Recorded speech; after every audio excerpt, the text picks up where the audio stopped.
Okay. Hello, everyone. Thank you for joining us for today's webinar. My name is Neeraj Mehta, and I will be your host. With me is Pramod de Bangalore. Thank you all for attending. I'm going to give a brief intro to our company, product, and webinars, and then I'll turn it over to Pramod for detailed discussion of the application model.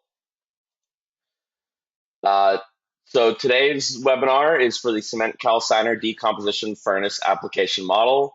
The webinar is being recorded, and for everyone in attendance or those of you who have registered, you will be receiving an email with a link for playback. And then if you're interested in seeing our past webinars, including webinars in this series, um, you can go to cpfdsoftware.com to our webinars section. We have all of our application model webinars as well as release webinars and then various talks that we've given over the years, both in person and online. During the webinar, questions are highly encouraged. There will be time for a Q&A at the end of the webinar, but you don't have to wait until then to ask questions. There's a questions panel, so type in your questions as soon as you think of them, whenever, during the broadcast, and then at the end, we'll be able to go through and ask and answer them. So here at CPFD Software, we are advancing multi-phase simulation and technology. Our flagship software, Barracuda Virtual Reactor, simulates the physics, heat transfer, and chemical reactions in industrial scale units. While the plurality of our usage is for fluidized beds and other fluidization systems, we work broadly with any commercial scale fluid particle systems. Barracuda has been used by researchers and engineers in every phase of the development, deployment, maintenance, upgrade/retrofit process, including for design, scale up, troubleshooting, optimization, and even for patent application. When considering dense particulate matter, fully bidirectionally coupled physics, heat transfer, and chemistry, and industrial scale calculations in a practical timescale, there's really no other software in the market that checks all the boxes. There are software packages that can model particle interactions at high resolution, such as DEM tools, and there are CFD codes that can capture dilute particulate flow by abstracting it against fluid dynamics calculations. But in many systems, simulating both phases with high fidelity is critical, especially when the particulate phase can be quite dense.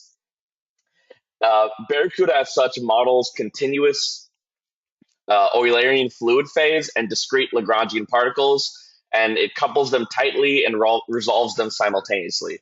I'll get more into the unique features shortly. Uh, Barracuda Virtual Reactor is divided into two broad domains. The first being the gas fluid domain. Barracuda simulates bidirectionally coupled particle physics and fluid dynamics. Particles displace fluid, fluid acts on particles via drag, and additionally, Barracuda models multi-phase heat transfer and multi-phase chemistry, where solids and fluids both can be created and destroyed through reactions. Reaction kinetics are fully user-defined, drag models are fully user-defined, and there's full user definition of material properties. The software allows for unlimited materials in the fluid phase and unlimited particle classes, each with their own drag model, physical properties, material composition, and particle size distribution. And similarly, similar is true for liquid fluid domain. While the software historically was designed for gas fluid domain, we've expanded to liquid fluid domain, including vapor liquid solid systems. This was released a few years back after many years of development, and this has marked a massive expansion in the applicability of the software. Like with gas domain, there are coupled hydrodynamics, heat transfer, chemistry, and user definitions for all materials, kinetics, and drag models. And again, there is capacity for unlimited materials in the fluid phase, unlimited particle species with their own drag models, physical properties, material compositions, and particle size distributions. Additionally, discrete bubbles can be modeled as well, and they can also interact both chemically and thermally, and they can coalesce and break up.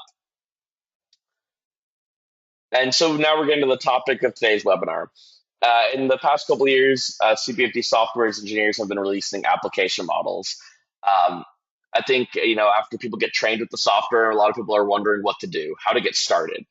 And application models offer a great entry point, a starting point for making your own models and, leveraging the material properties and reaction kinetics that our engineers have researched and defined. But these models are valuable for new and old users. They show how a paper or real system is translated into the software. And importantly, you can download and run them today, given if you are an active licensee. And beyond that, you can customize them. Pramod will be actually highlighting how the models can be used to provide further insight beyond what we have given to you. And with that, I'll be handing it over to Pramod. But first, let me give a brief introduction to my colleague. Pramod joined CBFD in 2023. Prior to joining, Pramod has worked as a CFD engineer in various industries, including modeling cement plant units, solid oxide fuels cell systems, consumer power tools, and consumer goods. Since joining CBFD, Pramod has worked on commercial projects, contributed to the development of Barracuda, and he's expanded the application domain space of the software. Pramod holds an MS in mechanical engineering from the Missouri University of Science and Technology. And with that, I will hand it over to Pramod to present the model. All right. Thank you so much, Neeraj. I appreciate the introduction. Let me start by quickly sharing my screen. And okay, can you see my screen? Yes, we can see your screen, Pramod. And is my audio also coming out okay? All right. Okay. Fantastic. So, good morning, everyone. Thank you so much for being here today. I'll be presenting a webinar on the cement calciner application model that we have developed using Barracuda Virtual Reactor. And then I'll just use Barracuda from now on. And the main goal of this webinar is to essentially demonstrate the capabilities of Barracuda to simulate an industrial scale cement calciner to capture transient, dynamic, gas solid hydrodynamics and heat transfer along with relevant chemical kinetics, and also show how this baseline modeling framework that we have developed with this application model can be extended to study alternative fuel studies, co-firing of coal and with some other fuel, or can be used to model similar such applications. With that quick introduction, let's review the agenda for today. Okay, so I'll begin with a very brief introduction to cement manufacturing process and the role of the critical role of the cement calciner and the various modeling opportunities that it offers. And then I'll show I'll review the Barracuda solution for the modeling of the cement calciner, followed by the actual model development, which is based on literature. We'll look at the model domain, highlight key features, and the reaction framework and the kinetics. Once we are done that, we'll review the results and validation, starting with the validation aspect, which is mainly to build confidence in Barracuda to accurately simulate this calciner. And then we'll look at some qualitative results, distribution of temperature, species evolution, calcination, and so on. And then we'll look at how this baseline framework can be extended to simulate co-firing of coal and municipal solid waste. And then I'll do a quick demo of the cement calciner using the software while highlighting key features of this application model. With that roadmap in place, let me start with the introduction. So cement manufacturing is a high temperature pyroprocessing operation in which raw materials such as limestone and clay are converted into cement clinker, which is then finally grounded into cement as we know it. And this complex process involves several stages, starting with the raw mill, the pulverized raw material coming from the raw mill, which is dropped into the top stage preheater cyclones, and then it flows downwards while getting heated up by the hot flue gases flowing upwards. And this essentially heats the raw material, where it undergoes some pre-calcination, some partial calcination, and then it is then from the bottom stage cyclone, this partially pre-calcined raw material is then dropped into the calciner, where it undergoes usually complete calcination. So once complete calcination is done, they then get separated in this cyclone before getting dropped into the kiln, which is slightly inclined, and the raw material, as it is flowing downwards, it undergoes various reaction due to the heat from the kiln burners, thereby forming cement clinker, which is then cooled by air and then sent for downstream processing, which is mainly grinding it to cement powder. The application model scope is starts downstream of the kiln exhaust entry and then extends to the outlet of the calciner and terminates at the inlet of the bottom stage cyclone. So broadly speaking, we can see that this cement manufacturing process is a highly thermally intensive multi-phase reacting system with where overall performance essentially depends on how well mixing takes place, how well the heat transfer between the particles and the gases takes place, the reactions inside the calciner and the kiln, and the residence time, which has an impact on the production. Now, with that, let's focus on why calciner matters and why it offers a lot of opportunities for simulation. So modern preheater calciner systems are designed to essentially shift about 90 to 95% of the overall calcination out of the rotary kiln. And what this does is it helps to increase the production while lowering the kiln fuel demand and helping the kiln to focus on producing cement. And because of this, the calcination alone contributes about 5% of the global CO emissions from fossil fuel. When you add fuel combustion as well, this goes up to 8%. So there is a lot of CO2 that's being produced in the cement calciner.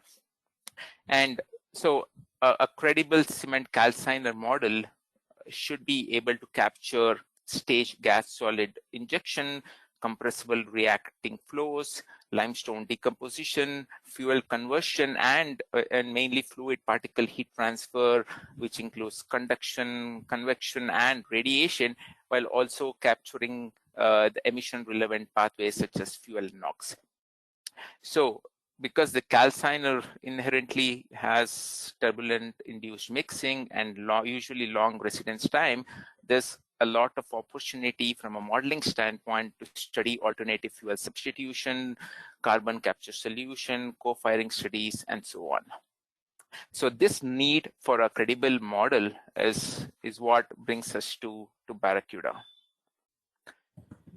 As Neeraj just already pointed out, the key technology behind Barracuda and its advantages, I'll only be brief about it. So Barracuda is based on the industry-proven empiric framework, where it is able to resolve this industrial scale transient gas-solid hydrodynamics and heat transfer within a fully coupled thermally reactive framework. And what this does is, with this high fidelity, we are able to capture the 3D hydrodynamics inside the calciner and other similar industrial models, temperature fields, gas species distribution, while with a coupled model which includes detailed interaction between gases, particles, and reactions, and so on. And because Barracuda is highly parallelized to run on GPUs, we are able to run large complex industrial reactor simulations such as a calciner with GPU accelerated computation for very practical turnaround times.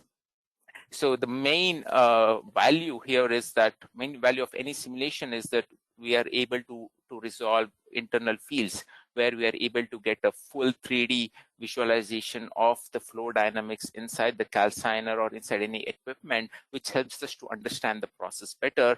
And with this understanding, we can start looking at process optimization, which could include studying the effects of fuel staging, distribution, air distribution, burner placement, alternative fuel study, and so on. And predominantly CFD solutions such as Barracuda has also been used quite extensively to identify the root cause of issues such as poor calcination. And I do have a nice image of the Barracuda model that was developed in a CAD package.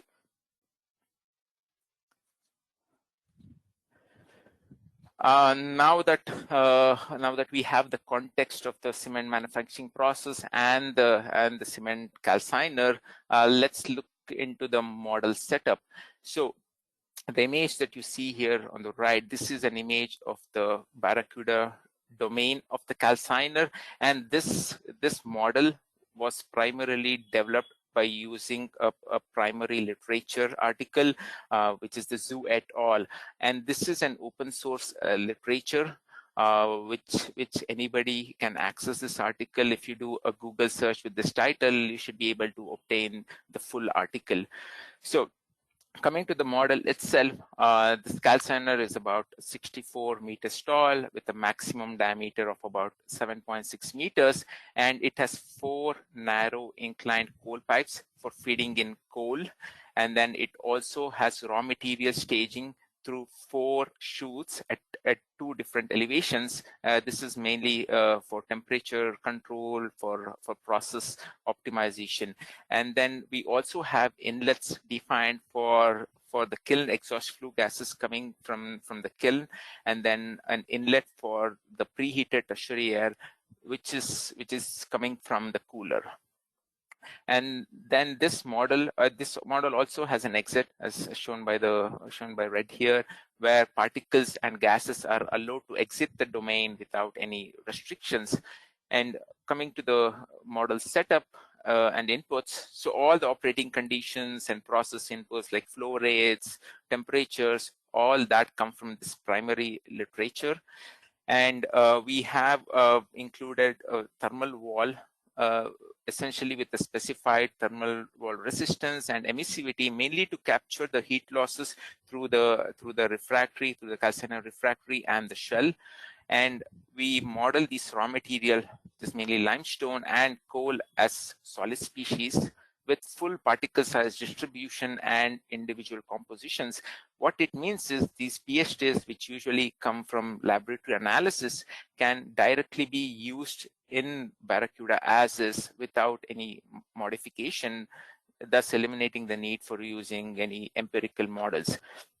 And with heat transfer, we have convection, we have particle to particle conduction, and radiation heat transfer that is included in the model. So now that we have looked at the model, let's look at the most important aspect of the model, which is how the chemistry is organized and modeled in Barracuda. Here, I just want to quickly show the reaction pathways that exist in a calciner, starting with the fuel input. This can be coal, municipal sludge waste, any fuel. And this fuel usually has some amount of moisture, so that undergoes drying as it enters the very high temperature environment of the calciner. And then once the moisture is evaporated, we have the devolatilization, which is essentially the release of these volatile gas species from the fuel, which also leaves a char residue. And then we come into the combustion aspect, which involves both the oxidation of these volatile gases that are released from the devolatilization, as well as the oxidation of this char residue. And both of these combined form the combustion part, which is the volatile and the char oxidation. And these two, the exothermic combustion provides the necessary heat for the main endothermic calcination reaction, which is the decomposition of the calcium carbonate into calcium oxide and CO2. And this is the most important reaction in the calciner, and the goal is to completely decompose all of this calcium carbonate into CaO by the time the particles leave the calciner. And then we also have a fuel-based NOx chemistry with both the formation and reduction pathways included in the model.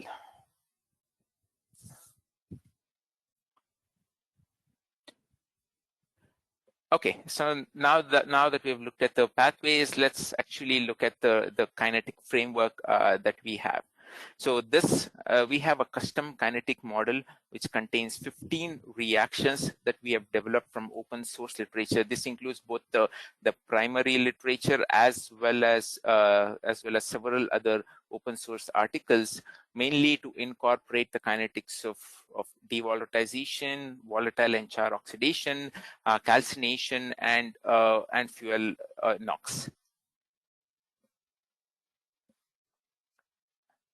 Okay, so the devolatilization model. So what we do is we have a lumped, we are using a lumped approach to model this devolatilization, where essentially we are defining a pseudo solid species called as the volatile with a calculated heat of formation, and we are distributing the overall release of the volatiles among key gaseous species that is expected to be released from the devolatilization process.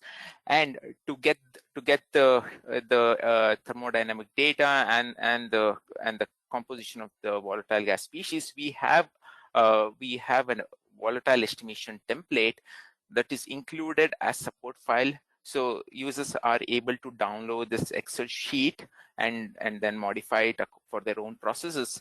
What this template is essentially, it automates the generation of mass fraction of the volatile gas species and the residual char compositions, along with key thermodynamic data such as the heat of formation of the pseudo solid species volatile, which can be directly input into Barracuda.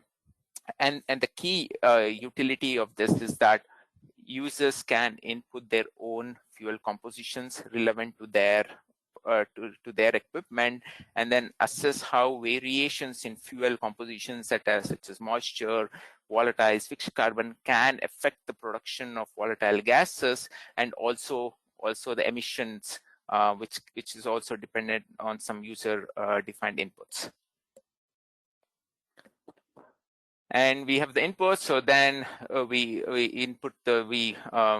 create the devolatilization reaction in Barracuda, which is essentially the consumption of the volatile species to produce different volatile gas species with the specified mass fractions, which is estimated by this template. So here we have volatile gas species such as methane, carbon monoxide, H2, CO2, and so on. And this template has the instructions to use it, and users also have the freedom to make important assumptions on the distribution of atoms such as carbon, hydrogen, oxygen, nitrogen, either into volatile gas bucket or leaving it as a char. So there is some user input that's required where it can be modified to make it applicable to the process that we are simulating.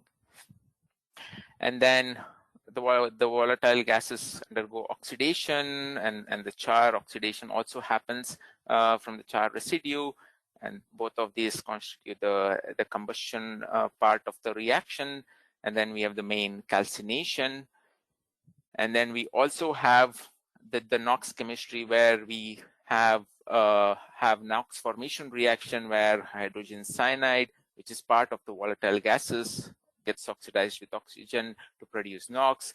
Then we also have some NOx reduction mechanisms where ammonia reacts with oxygen to produce NOx. Also, this NOx reacting with the CO to reduce into nitrogen where the CaO is essentially acting as a catalyst. So once you look at the results, we can actually see how the CaO is affecting the reduction mechanism. So now that the overall model setup is complete, then the next stop is the results. Let's mainly look at the validation part, because this is where we demonstrate the credibility of the model.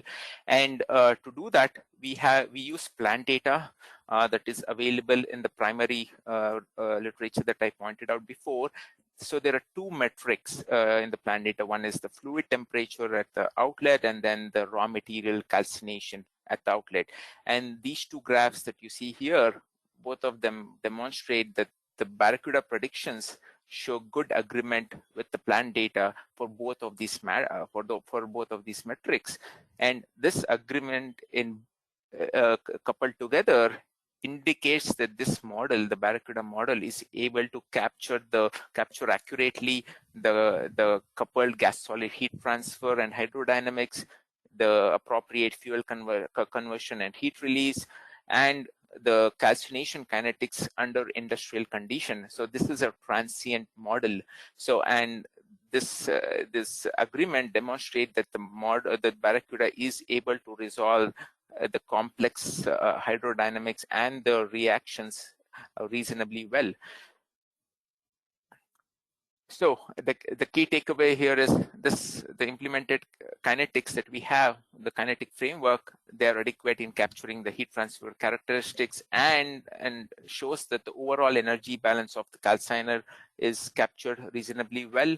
And with this conclusion, we hope that this reaction kinetics set can be reused to model similar models such as circulating fluid boilers, or similar applications such as looking at alternative fuel feasibility studies or co-firing strategies, with appropriate adjustments to the kinetic model to reflecting material and process specific conditions.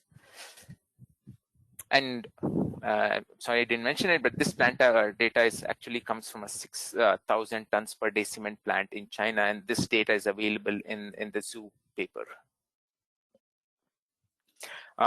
With the model validation established, let's look into some qualitative results. So here, this slide essentially shows the thermal structure inside the calciner. So the animation on the left, this is an instantaneous profile of the gas temperature, and it's changing over time. Then on the right, we have the time average profiles, and what we can infer is that this instantaneous temperature essentially shows the localized combustion and mixing zones. Here we have the fuel coming from below the tertiary air duct. It meets the oxygen-rich tertiary air coming through the tertiary air duct, and this violent combustion reaction happening. So there we see peak temperatures, and we can see it's very dynamic and transient.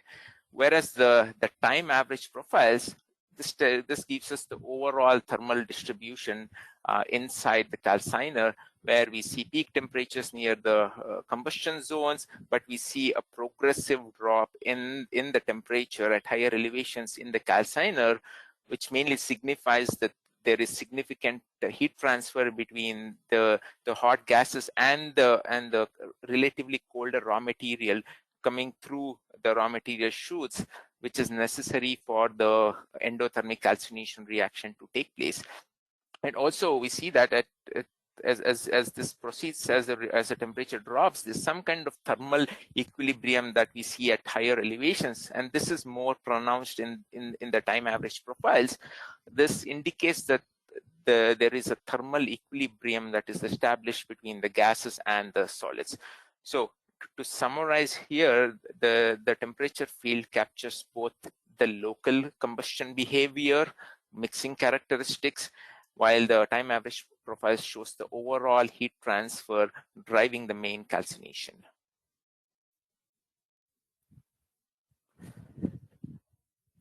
Oh, sorry. Okay. So now we see that, we have seen the temperature where, where the peak temperatures are occurring.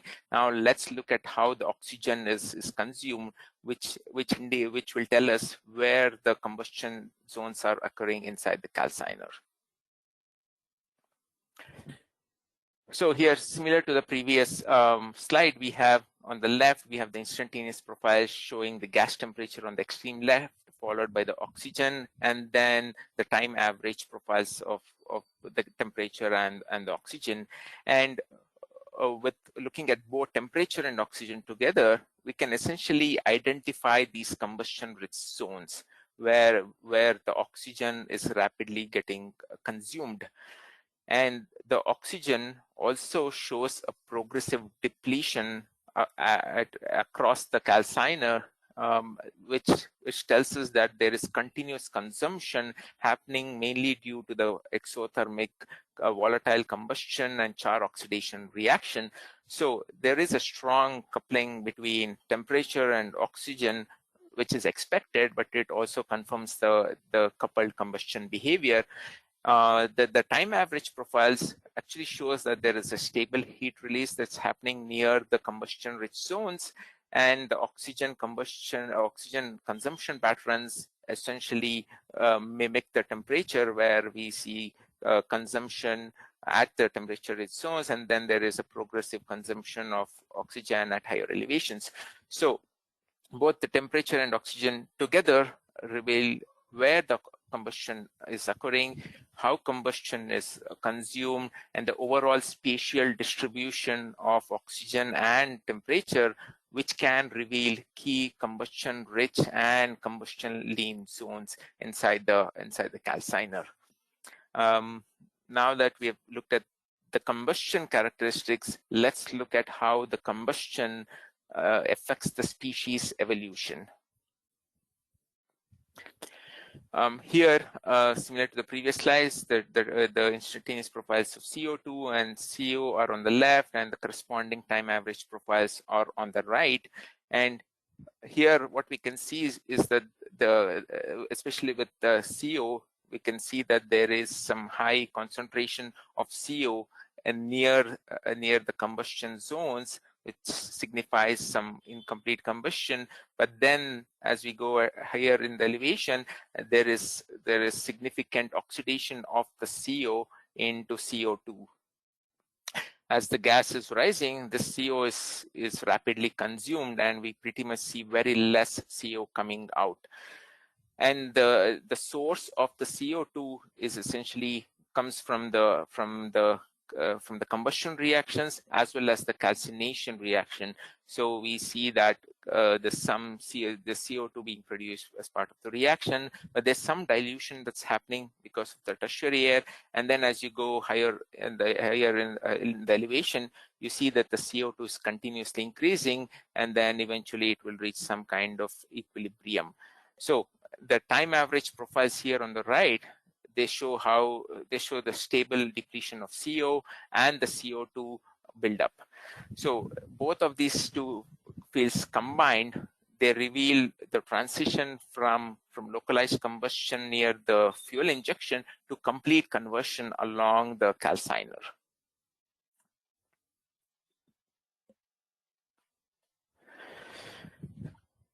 Okay, sorry. So now that we've seen the species evolution and the temperature profiles, let's talk about the main outcome of this application model, which is the calcination. And what I show here is on the left animation. This is of two views of the degree of calcination in the calciner, mainly to get an overall idea of the calcination. And a key thing to note here is that this calcination, which goes from 0 to 100%, it only represents the in-calciner conversion. Basically, any precalcination that happens upstream of the calciner, like preheater state cyclones, that is not included. And we mainly do this to visualize the amount of calcination that is happening inside the calciner. And the supporting ground particle temperature animation on the right field what it is doing, it helps to interpret this conversion or this decomposition correctly, because calcination is a solid phase reaction, and it is mainly governed by the temperature of the particle and the amount of heat available to it. And we see that the calcination essentially is initiated at lower regions in the calciner, and as the raw material gets heated up due to the products of the combustion, it starts getting decomposed. And then so essentially we see a peak temperature at the bottom, and there's this kind of a heating zone, and then at higher elevation in the calciner we see sustained high conversion of calcium carbonate into CaO, which is again characterized by high temperature. And with this calcination, with this calciner, we see that there is near complete calcination achieved at the outlet. And as we saw previously in the validation, there is very close agreement between the predictions of Barracuda and the plant data. So to summarize, calcination shows, as expected, shows a strong correlation with the particle temperature distribution, with the lower region being dominated by raw particle heating from the products of combustion, while the upper region shows peak conversion of CaCO₃ into CaO.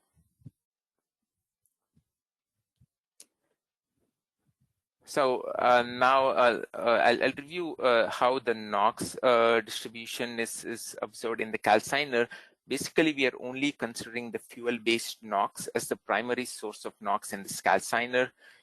The thermal NOx is not included because the temperatures do not increase beyond 1100-1200 degrees Celsius. So fuel-based NOx is the primary source of NOx here, and what it is mainly the oxygen of the nitrogen compounds that is present in the fuel that is released as part of the devolatilization, the hydrogen cyanide and ammonia, and also some amount of NOx that is coming through from the kiln exhaust gas.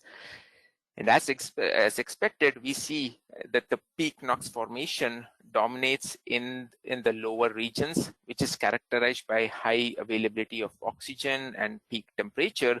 And the spatial distribution that we see from these three slides essentially reflects the balance between the formation mechanisms of the fuel NOx and the reduction pathways that we have included as local reaction conditions evolve through the calciner. At higher elevation, we see that there is reduction of the NOx, and this is because there is a reduction reaction where the NOx is reacting with the CO and getting reduced to nitrogen, with calcium oxide acting as a catalyst, because there's significantly higher conversion of calcination at higher elevations. We see that it correlates to a higher NOx reduction. So here the model resolves where NOx is being formed and how its distribution changes through the calciner, both radially and axially under coupled combustion and mixing conditions.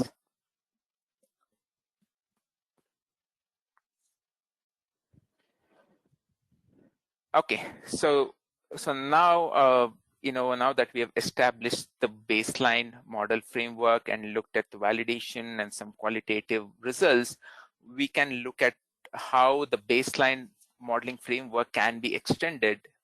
So what we see here on the left is this is a co-firing case where we are substituting 20% of the fuel with municipal sludge waste, and here there is a preheating furnace where sludge is being supplied, and there's also some preheated air coming through.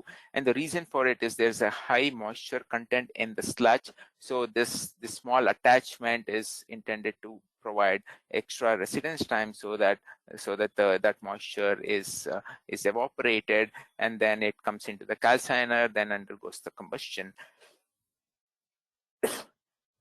And then the same 3D visualization of the CO2, the oxygen, and the gas temperature can be visualized.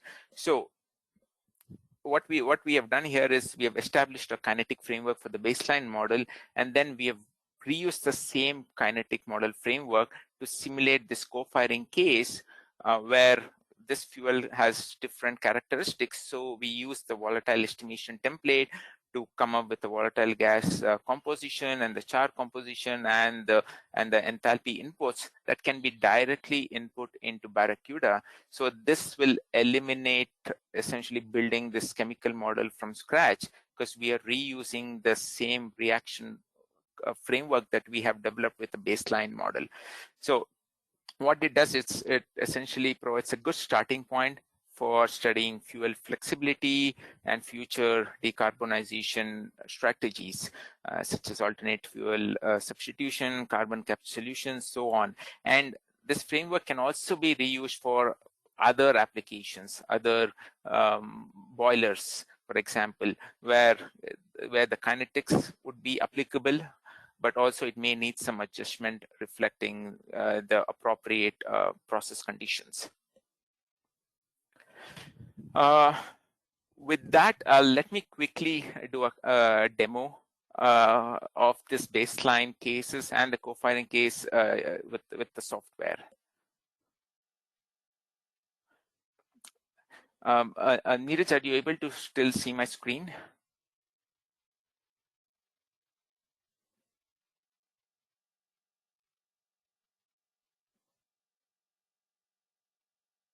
Okay, I'll take that as a yes. So here, this is the Barracuda GUI of the cold case. So I won't go into detail on how the model is set up. You know, this can be downloaded by anyone who is interested and who is a registered user of our website. So we have the domain. We create a Cartesian grid, and then we go through the modeling workflow. And the key things I want to point out here is essentially this volatile, which is a pseudo species essentially, and it has this heat of formation, which is calculated from the template that I mentioned before, and this will change for different fuels.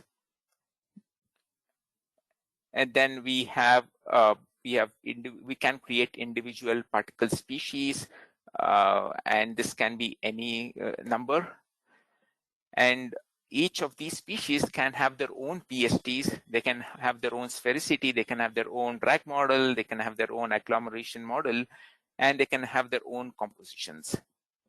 And then we have flow boundaries defined for the kiln exhaust flue gas, the tertiary air inlets, the raw materials, the coal feeds, and then we have the thermal walls, where we are capturing the heat loss through the outer walls of the calciner. And the thing that I want to point out is the chemistry part.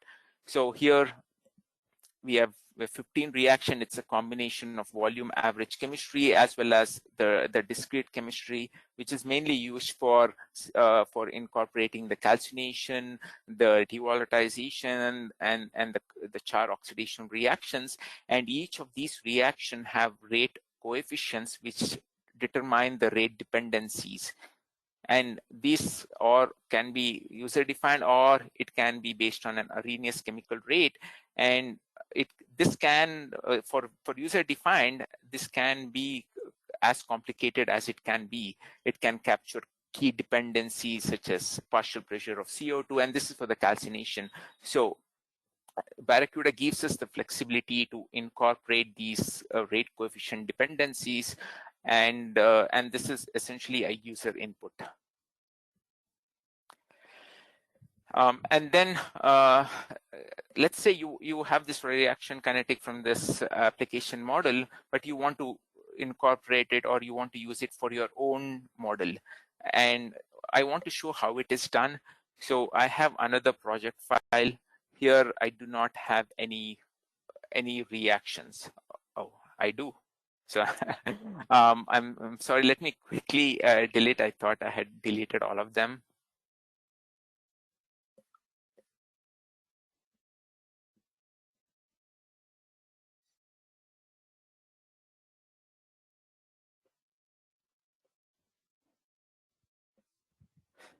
Okay, so there's no reaction. So the way to import the reaction kinetics from this application model is to go under chemistry, go to import material chemistry from another project.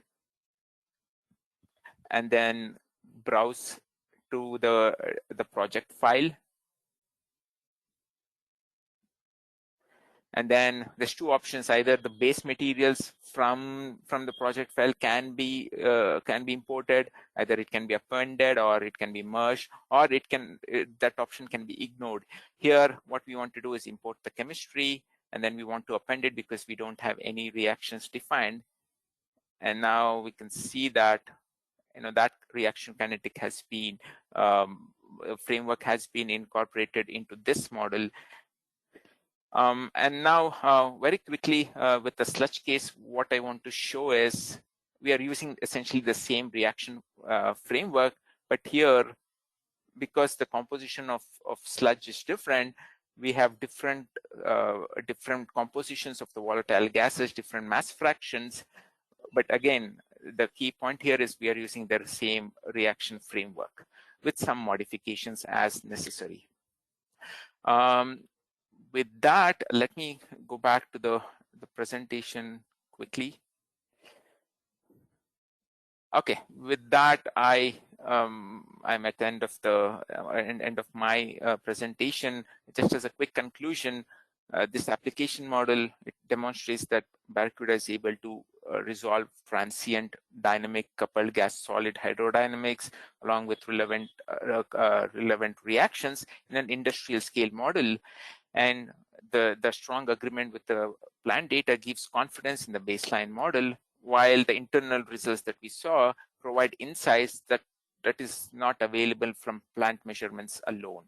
And more importantly, this application model, we hope it is a reusable digital twin framework for that can be reused for industrial analysis, troubleshooting, and extensions to alternative fuels and co-firing studies.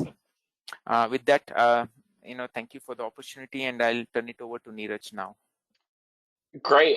Thank you so much, Pramod. Let me take over presenting. Can you see my screen? Great. Yeah, thank you, Pramod, for a fantastic presentation. I'll give you a moment here to take a breath, maybe get a glass of water before we go into the Q&A session. In the meantime, I'll quickly go over CaCO₃ Software's offerings. And please use this time for the next couple minutes if you have any questions to ask them in the side panel. So if you are interested in working with CaCO₃ software or working with Barracuda Virtual Reactor, our offerings are broadly categorized as following. The primary way people interact with us or use our software or get leverage of Barracuda Virtual Reactor technology is through software licensing. So this would be your company, your organization, or your university getting a license for Barracuda Virtual Reactor and using it in-house. We offer site licensing as well as global licensing. Licenses are typically cloud served, but we have the capacity for on-premise for those of you who are not able to access a cloud served license for whatever IT reasons. Any software licensees are entitled to full customer support from our staff of engineers. Additionally, CaCO₃ software offers project engineering service support. So this can be, for a specific project and a specific timeline, or even a broader open-ended collaboration. And then we also offers things that are somewhat in between. So what we call our quick start program, that would be where our engineers develop the initial model, and then we deliver that model to you with a license. And that model is developed with a lot of input from your team, your process data. We create that first model, iterate on it with your team, and then deliver it over to you. Beyond that, we have custom training sessions or additional advanced support and advanced technology transfer.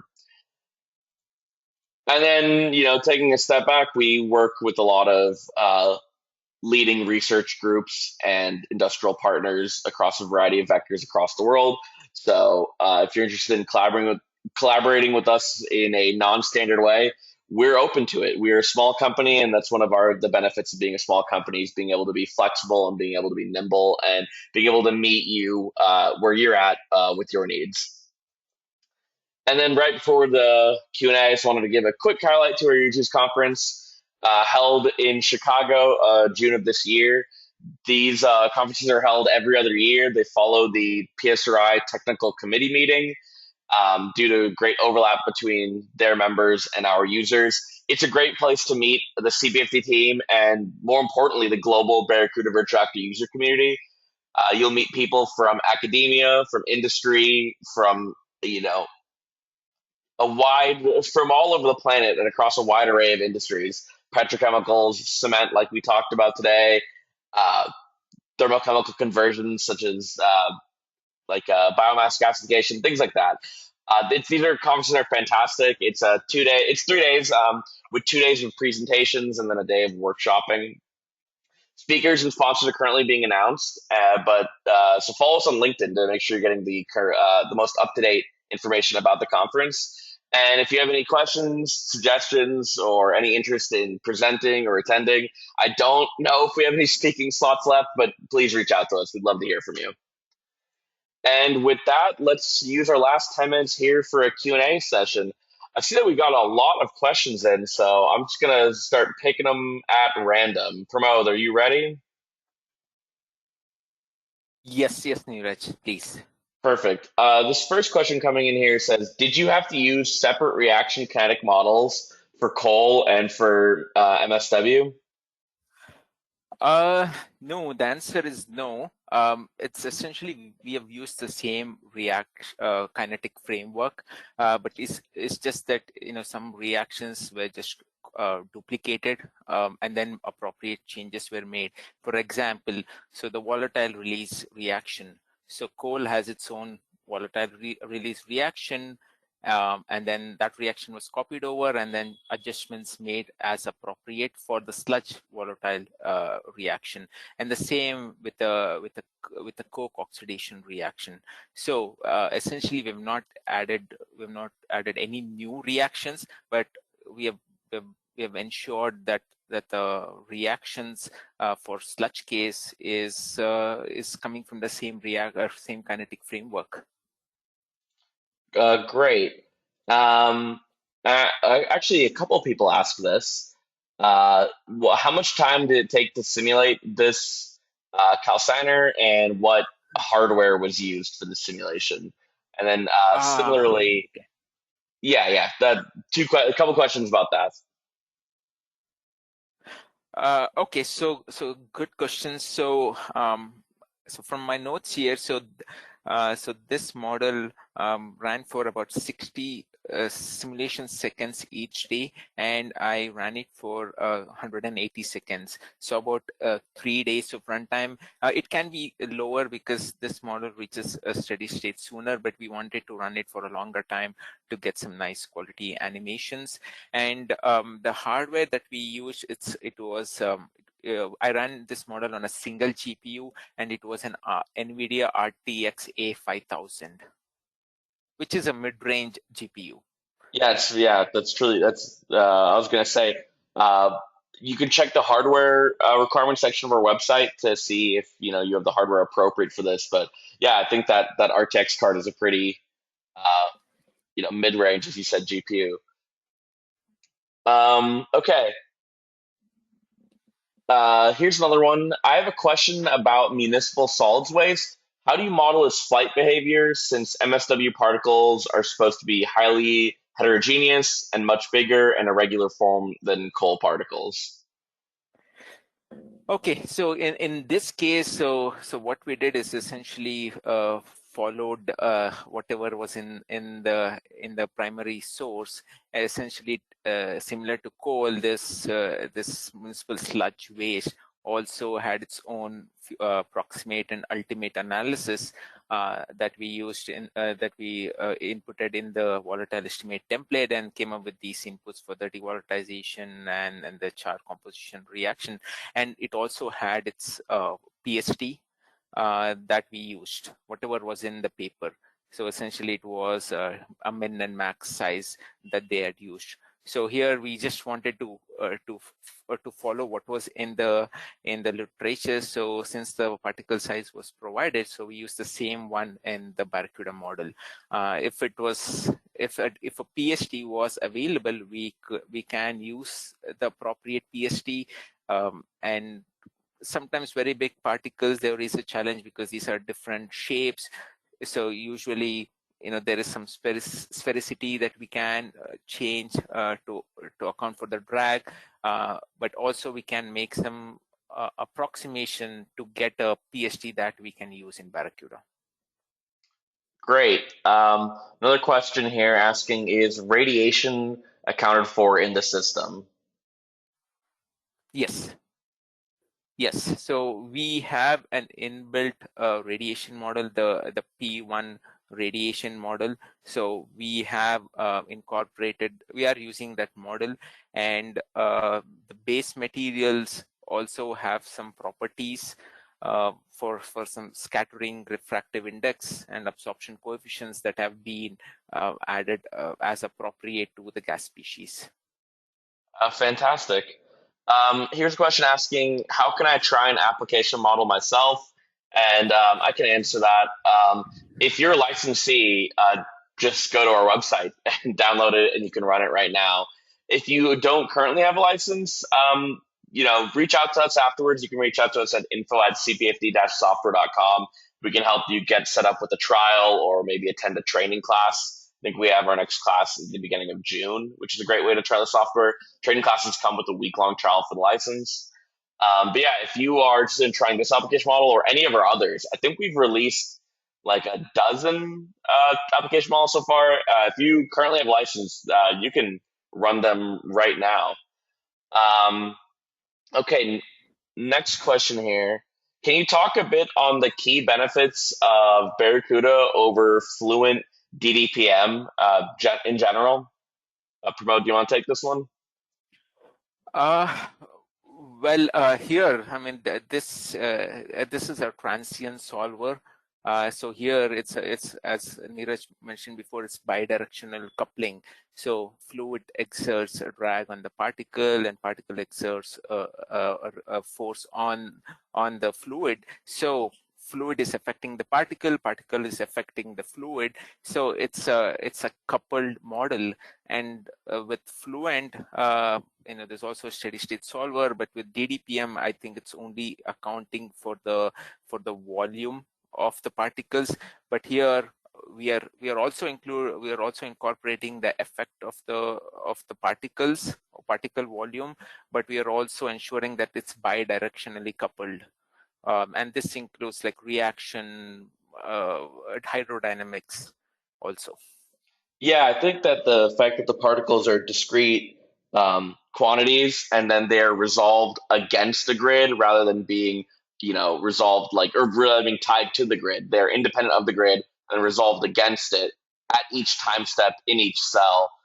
That's the fundamental philosophy of the software, the MP-pick method, and that allows for what Prod is talking about here. But we can follow up with you more about that because I think there's a lot that could be said here.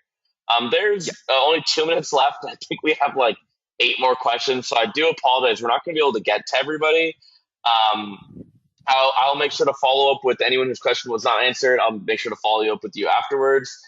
And maybe for a final question, we have how does your tool support different dimensions of the model? Is it necessary to put a 3D CAD model as input? I think the last part I missed. It was a question like, what is needed? Is it needed to put a 3D CAD model as input? Like, what are the necessary geometry inputs? Yes, that's right. And usually Barracuda only accepts an STL file, and it does not have an inbuilt geometry creator. So we typically use a CAD software package to develop the model in 3D and then export the STL file that can be imported into Barracuda. And there's no restrictions on the size of this model. It can be like on a millimeter level, or it can be in a meter level, like this calciner. Right. And I think another thing that's important to note, and if you attend training, they'll go through this, is that it's not a hollow body like CAD model. It's kind of a solid body. You're kind of making a solid region of like the flow space for the fluid. But if you attend training, you'll be able to see what that looks like in more detail. That can sometimes be a bit unique compared to other softwares. I don't think we have any more time left. Apologies if we didn't get to your question on this webinar, but we will make sure to follow up with you and answer all of your questions afterwards. Thank you, everyone, for asking all these wonderful questions, and thank you all for attending. We do not have our next webinar scheduled. It will be for after the users conference, but make sure to follow us on LinkedIn. And again, thank you all for attending. Pramod, thank you for a wonderful presentation, and I hope everyone has a lovely rest of their day. Yeah, thank you so much for the opportunity. Thank you all.